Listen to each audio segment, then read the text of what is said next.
xoş gördük. Keçən dəfə bəsit, yəni ilk giriş məlumatlarını vermişdim. Bu gün isə artıq şam analizi və qrafikin analizinə başlayırıq. İlk olaraq şamlar, yəni candlesticks nəyi ifadə edir? Şamlar sadəcə təbii ki rənglər deyil, onların arxasında əslində alıcı və satıcıların hansının üstünlük təşkil etdiyi də aydın şəkildə bizə bilinir. Ona görə şamlar çox önəmlidir.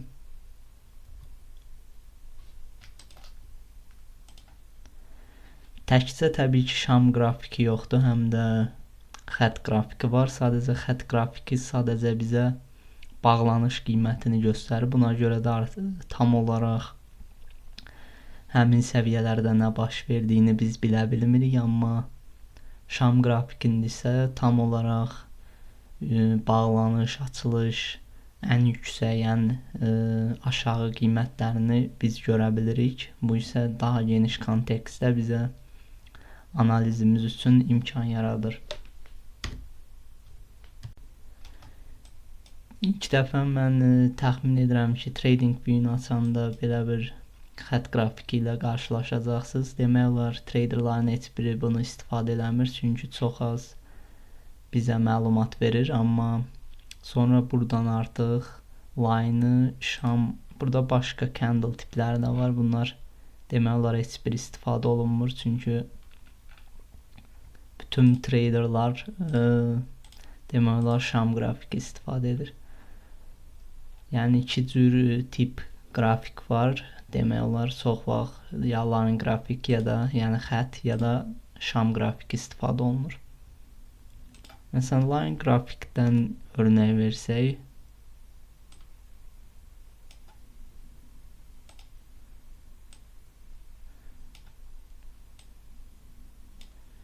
bu gördüyünüz qiymət oxudur. Yəni bəlkə riyaziyyatdan da bilərsiniz. X, Y, apsis, ordinat. Bilmirəm bunu tərs yazdım ya düz yazdım, amma məntiq eynidir. Yəni zamana görə hərəkət eləyir, zamana görə və qiymətin bu zamanda hansı nöqtələrdə olduğunu line-la görə bilirik. Məsələn, qiymət 7.30-da olub 27.680 səviyyəsində. Təbii ki, şam olaraq da görə bilərik. Şam daha yaxşıdır, çünki qiyməti, məsələn, bu 5 dəqiqə şam qrafikini seçmişəm, hansı hərəkət etdiyini tam olaraq görə bilirik. Məsələn, indi o açıqlamanı birazdan daha dəqiq verəcəm. Burada açılıb, bu nöqtədə, burada bağlanıb, ən aşağı bu nöqtəyə gəlib, burada isə ən yuxarı nöqtəsi olub. Təbii ki, TradingView-da default olaraq sizdə rənglər qırmızı və yaşıl olacaq. Mən onu dəyişmişəm, çünki qırmızı rəng məncə insan psixologiyasına təsir edir. Yəni az da olsa məncə təsiri var. Ona görə də onun yerinə qara rəng istifadə edirəm. TradingView ayarlarında ayrıca olaraq göstərəcəm.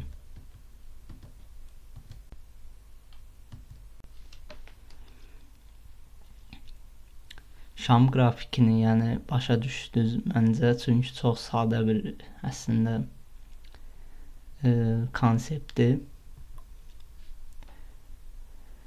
Şamın bir də anatomiyası dediyimiz bir şey var. Şamın bu hissəsi body, yəni gövdə adlanır. Çünki orada açılış və bağlanış, açılış bu hissədə, bağlanış isə bu hissədə olur. Bullish, yəni yüksəliş şamlarında ən yüksək bu, aşağı isə bu səviyyə olur. Bunlar da bu hissələr isə fitil adlanır. Açılış və bağlanış səviyyələrinə görə biz əslində bir şamın bullish ya da bearish, yəni yüksəliş ya da düşüş şam olduğunu təyin edirik. Fitil isə təbii ki, bazarda gizli təzyiqi göstərir, çünki fitillərə baxaraq bizim qiymətin hansı zonalardan əslində geri dönüş reversal edəcəyini təxmin edə bilərik.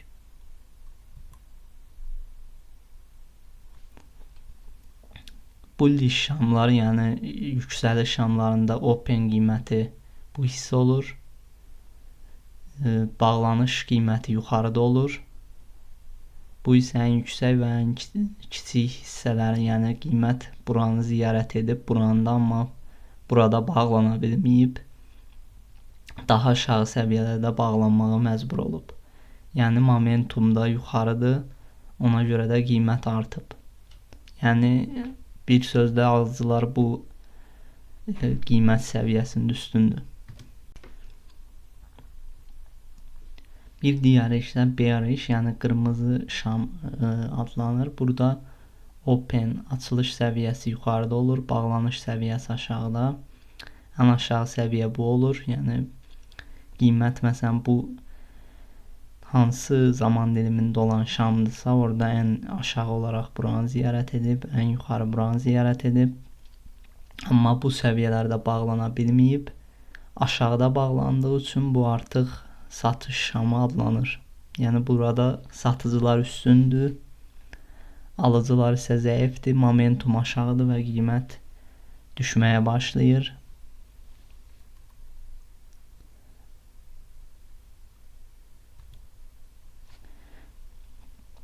Gövdənin ölçüsü də təbii ki, çox önəmlidir. Məsələn, zəif hərəkətlərdə belə kiçik gövdə olanda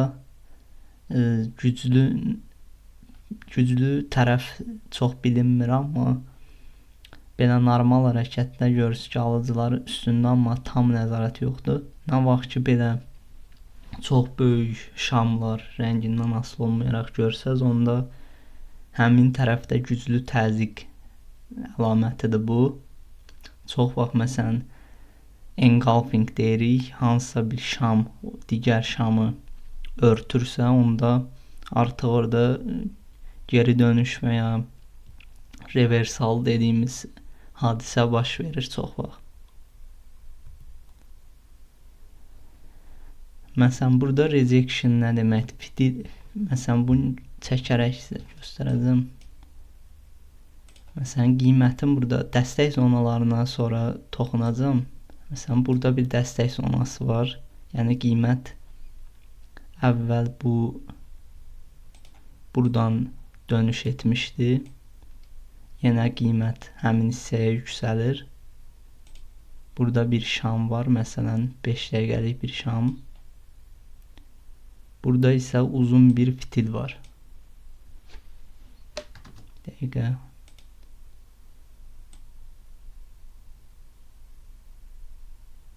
Bu fitil o deməkdir ki, qiymət artıq bu hissədən.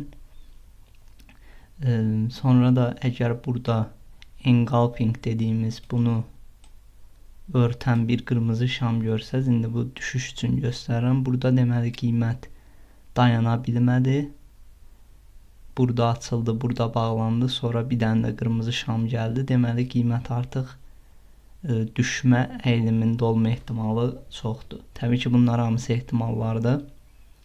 Yəni qiymət həmin istiqamətə getməyə çalışıb, amma oradan gizli təzyiq olduğu üçün rədd edilib və aşağı düşmə ehtimalı çoxalır. Yəni fitil nə qədər uzun olsa, orada rədd edilmə daha güclü olur.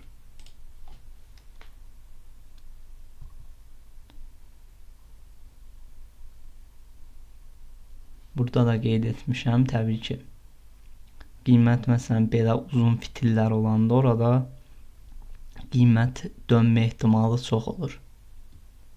Çünki o həmin hissədə alıcılar zəif olur, satıcılar üstün olur. Qiyməti görsə yuxarı vurublar, amma orada saxlaya bilməyiblər. Burada açılıb, burada bağlanıb, burada isə ən kiçik səviyyəsi olub.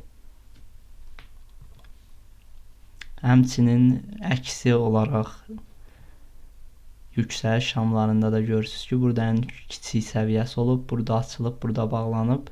Amma qiymət aşağı səviyyələrdə, məsələn, burada da bir dəstək zonası olsa, Buradan qiymət görürsüz. Buradan qiymət çox dura bilməyib. Sadəcə sanki oranı təmizləmək, liquidity sweep deyir IST traderları, orada sadəcə bu məqsədlə gəlib və oradan qovulub.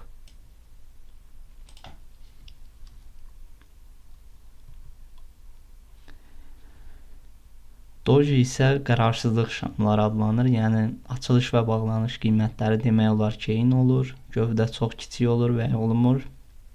Deməli bu qərarsızlıq əlamətidir. Alıcılar və satıcılar bərabər gücdə olur. Heç kim üstün ola bilmir. Ona görə də növbəti şamda biz artıq istiqaməti təxmin edə bilərik. Onu bir də chartda sizə göstərəm, yəni qrafikdə. Məsələn, bu hissədə görə bilirsiniz.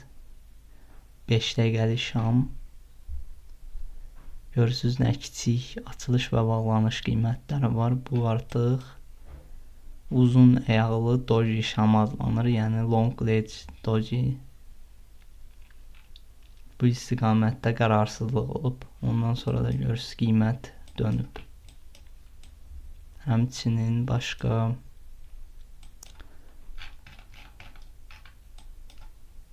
burada isə normal doji şamı var. Burada da qərarsızlıq var. Təbii ki, çox şam növü var. Onların hamısına internetdən baxa bilərsən, amma ən əsasları bunlardır.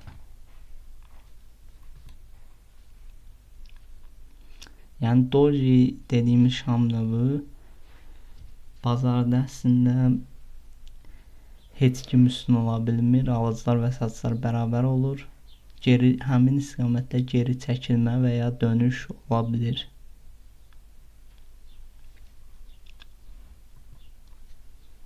Həmçinin bir şam fərqli zaman dilimlərini göstərə bilər. Məsələn, 1 saatlıq şamın içində 60 dənə 1 dəqiqəlik şam mövcud olur. Yəni sanki məsələn 5 dəqiqəlik şamın içində 5 dənə 1 dəqiqəlik şam mövcud olur. Bu bizə əsasən böyük zaman dilimlərində, time framelərdə analiz aparan zaman lazım olacaq. Çünki həmin vaxt biz 1 saatlıq, 4 saatlıq, 1 günlük time frameləri seçib daha geniş zaman dilimində nəyin baş verdiyinə baxırıq. Çünki kiçik zaman dilimlərində həmişə səs-küy olur. Orada dəqiq analiz aparmaq olmur. Olur əslində, amma daha səhvlərə müsait olur.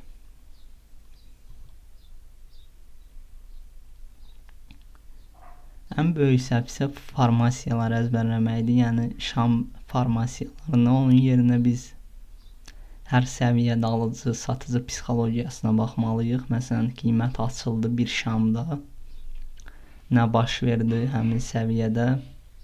Yuxarı və aşağı hansı səviyyələrdir? Qiymət, şam harada bağlandı? Hansı rəngdir? Buna əsasən artıq biz bir oyun planı qura bilirik.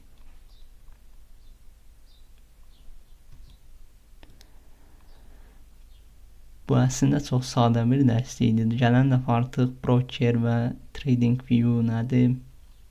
2 dəfə qrafiki necə apsa bilərik, necə tənzimləyə bilərik, daha texniki detallara girəcəyik. Sadəcə bu da giriş yeni başlayanlar üçün çox önəmli bir dərsdir. Çünki sadəcə şamlara baxaraq belə trade etmək mümkündür.